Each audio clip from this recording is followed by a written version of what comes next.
Good evening বন্ধুরা, welcome back to my channel. আশা করব তোমরা সবাই খুব খুব ভালো আছো। আমিও কিন্তু বেশ ভালো আছি।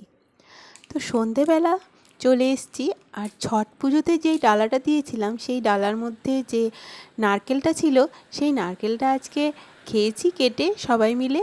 আর এই যে ছোবাগুলো আমি একটা প্লাস্টিকে ভরে রেখে দিয়েছি। আমার ধুনো জ্বালাতে ছোটোবেলা থেকেই খুব খুব ভালো লাগে। তো আমি ধুনোর মধ্যে একটুখানি কর্পূর গুঁড়িয়ে দিলাম, খুব সুন্দর গন্ধ বেরোয়। ধুনোর গন্ধ আর কর্পূরের গন্ধ, আর কর্পূর দিলে না ধুনোটা খুব সহজভাবে ধরে নেয়, ধরাতে কোনো কষ্ট হয় না।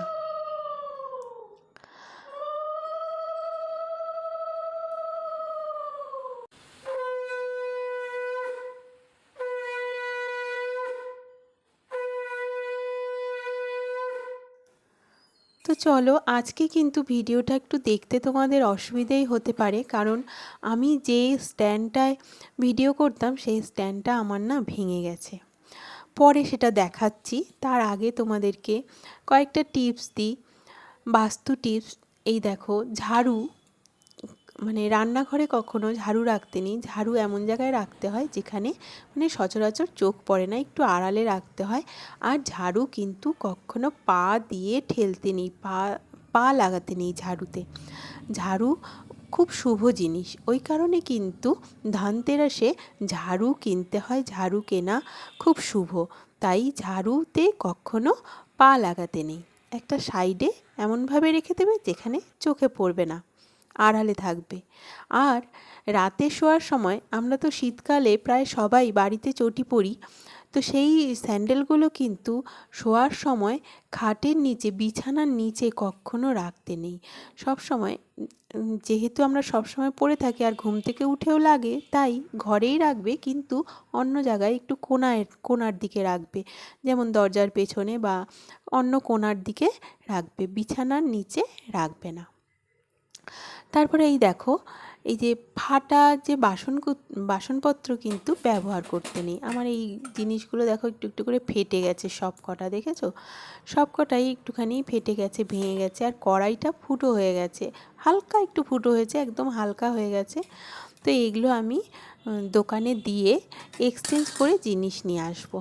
তো ওই জন্য আমি এগুলো নিয়ে নিয়েছি, যেগুলো আমার একটুখানি ভেঙে গেছে, ফেটে গেছে, সেগুলো নিয়ে নিয়েছি। তো চলো এবার দোকানে যাই। তার আগে তোমাদের দেখাই, দিনের বেলা তো কোনো দিনও বোধহয় আমি চেরি গাছটা দেখাতেই পারিনি। অত অত চেরি আমাদের ফলে লাল টুসটুস হয়ে, কিন্তু দেখাতে পারিনি। রাত্রে ভিডিও করছি, চেরি তো দেখা যাচ্ছে না। দেখো শিউলি ফুলগুলো কি সুন্দর লাগছে, আমিও প্রথম দেখছি, তোমাদের প্রথম দেখাচ্ছে, আমিও কিন্তু প্রথম দেখছি। আমাদের বাড়ির শিউলি ফুল প্রথম দেখছি না, আমাদের বাড়িরটা প্রথম দেখছি। আর এই দেখো, ওই জিনিসগুলো দিয়ে এই কড়াইটা আমি নিয়ে আসলাম। কোনো টাকা কিন্তু আর লাগেনি, শুধু ওই জিনিসগুলো দিয়েই আমি এই কড়াইটা পেয়ে গেছি, 1 টাকাও কিন্তু লাগেনি। কেমন হয়েছে জানিও, আমার কিন্তু খুব পছন্দ হয়েছে। আর আমার না ছোট ছোট জিনিস খুব পছন্দ হয়। আমার বাড়িতে অনেকেই আমাকে জিজ্ঞেস করেছে, তোমার এত ছোট ছোট বাসনপত্র কেন? আমার কিন্তু ছোট জিনিস খুব ভালো লাগে। তো এই দেখিয়ে আমরা এগরোল নিয়ে এসেছি, খাবো। তার মধ্যে এসে দেখছি, এই দেখো, বাবানকে টাস্ক দিয়েছিল লাইফ সায়েন্সের ছবি আঁকতে, এর মধ্যে এঁকেছে, দেখো এত বড় বোর্ডটার মধ্যে।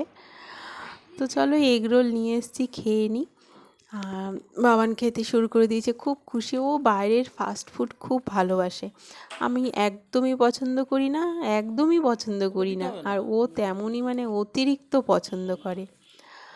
তো চলো সবাই মিলে একটুখানি খেয়ে নিই, নিচে ওপর দিয়ে খেয়ে নিই এগরোলগুলো। তারপরে আর কিছু কিছু টিপস তোমাদেরকে আরও দেবো, বাকি আছে কিন্তু ভালো ভালো টিপস দেওয়ার। তো বেগুনটাই দেখো, বেগুন পোড়াবো আজকে, যেহেতু বুধবার, আর হালকা হালকা ঠান্ডা পড়ছে, জাস্ট পড়তে শুরু করেছে, বেগুন পোড়া খাওয়ার জন্য মন ছটফট করছে। তো বেগুনটা হালকা একটু পুড়িয়ে নিয়ে রসুনের কোয়াগুলো ঢুকিয়ে দিচ্ছি।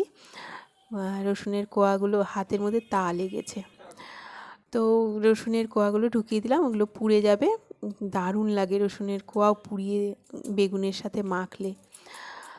তো আজকে আমার খুব ভিডিও করতে খুবই অসুবিধা হচ্ছে, ওই স্ট্যান্ডটা আমার নষ্ট হয়ে গেছে। স্ট্যান্ড কিনবো, কিন্তু কি বলো তো, মানে দেখো ইউটিউব থেকে এখনও তো আমি কিছু করে উঠতে পারিনি, একটা জায়গায় দাঁড়াতে পারিনি।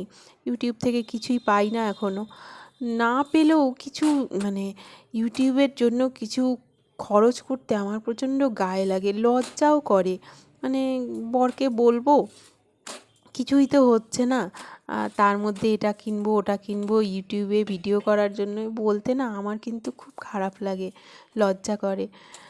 ভেঙে গেছে। আর যেটা নিয়েছিলাম সেটা মানে ভিডিও করার জন্যে না, ওটা যারা রিলস বানায় তাদের জন্যে, মানে জানতাম না তো, মানে ইউটিউবে ভিডিও করব বলে চলে এসেছি, আগে পিছে কিছুই ভাবিনি। ভেবে যদি সব আটঘাট বেঁধে আসতাম তাহলে হয়তো এতটা সময় লাগতো না। যাই হোক, চলে এসেছি, আর কি করব। তো ওইটা রিং লাইটটা ভেঙে গেছে, দেখি আর একটা নিতে হবে, না নিলে আমার খুবই অসুবিধা হচ্ছে, ভিডিও করতে পারছি না। তো দেখি কবে নিই, কী করব। এই দেখো, এই যে রিং লাইট আমার দরকারই ছিল না, আমি তো আর রিলস বানাই না। আমার যেহেতু নিয়ে ফেলেছি, তো ওইটা দিয়েই আমি এতদিন করে আসলাম, কিন্তু তারপরে এটা না ভেঙে গেছে। আসলে একটু নিচু করিয়ে একটু বেঁকিয়ে এদিক ওদিক করতে করতেই হয়তো এখান থেকে খুলে গেছে, জিনিসটা ভেঙে গেছে, এটা আর হবে না। জানি না কবে নিতে পারবো, দেখা যাক কবে নিতে পারি। তো যাই হোক, চলো। আর এইদিকে আমার বেগুন পোড়াটাও কিন্তু হয়ে গেছে। পেঁয়াজ, ধনেপাতা আর রসুনগুলো করে নিচ্ছি, লঙ্কা দিয়ে কাঁচা তেল, সর্ষের তেল আর লবণ দিয়ে মেখে নেব। দারুণ লাগে রুটি আর বেগুন পোড়া। আর দিনের বেলাকার একটু পনিরও আছে, ওই দিয়ে হয়ে যাবে। এই যে জগদ্ধাত্রী মাকে বিসর্জন দিতে নিয়ে যাচ্ছে, দেখো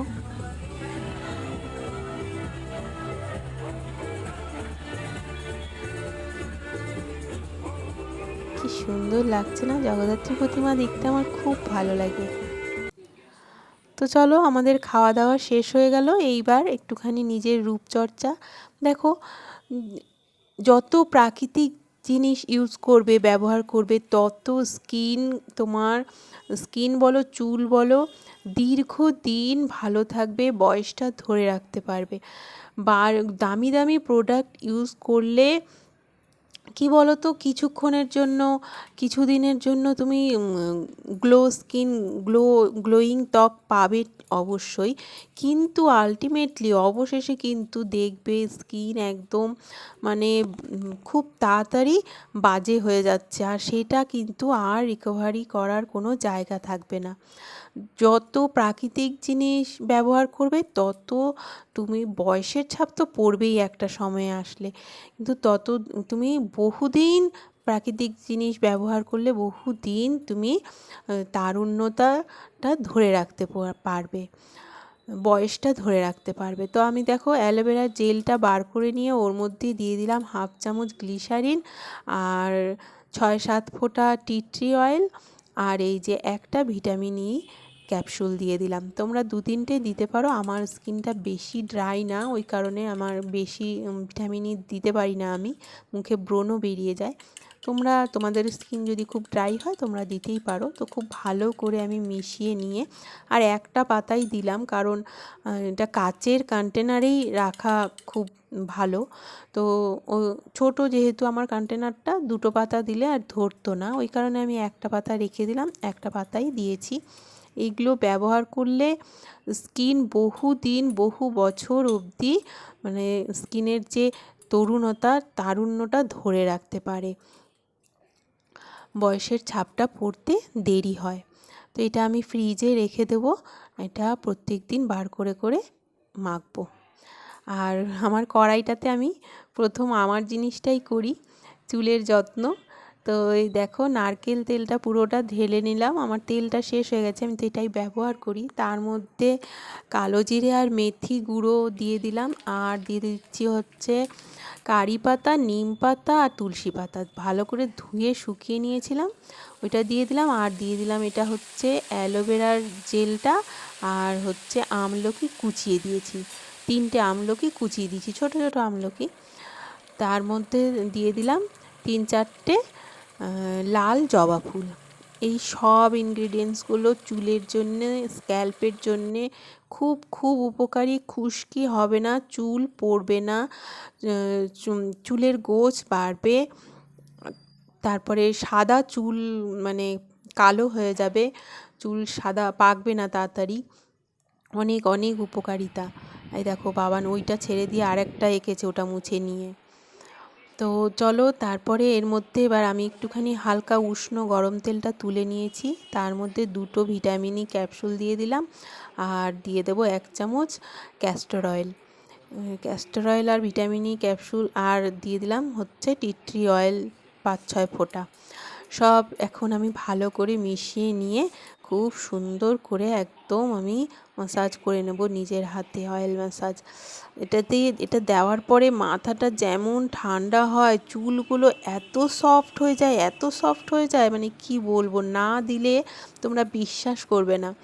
খুব খুব মানে সফট হয়ে যায় আমার চুল। আমার তো কোঁকড়ানো চুল, আঁচড়াতে খুব কষ্ট হয়, কিন্তু এটা দিলে আমার চুল খুব সফট হয়ে যায়।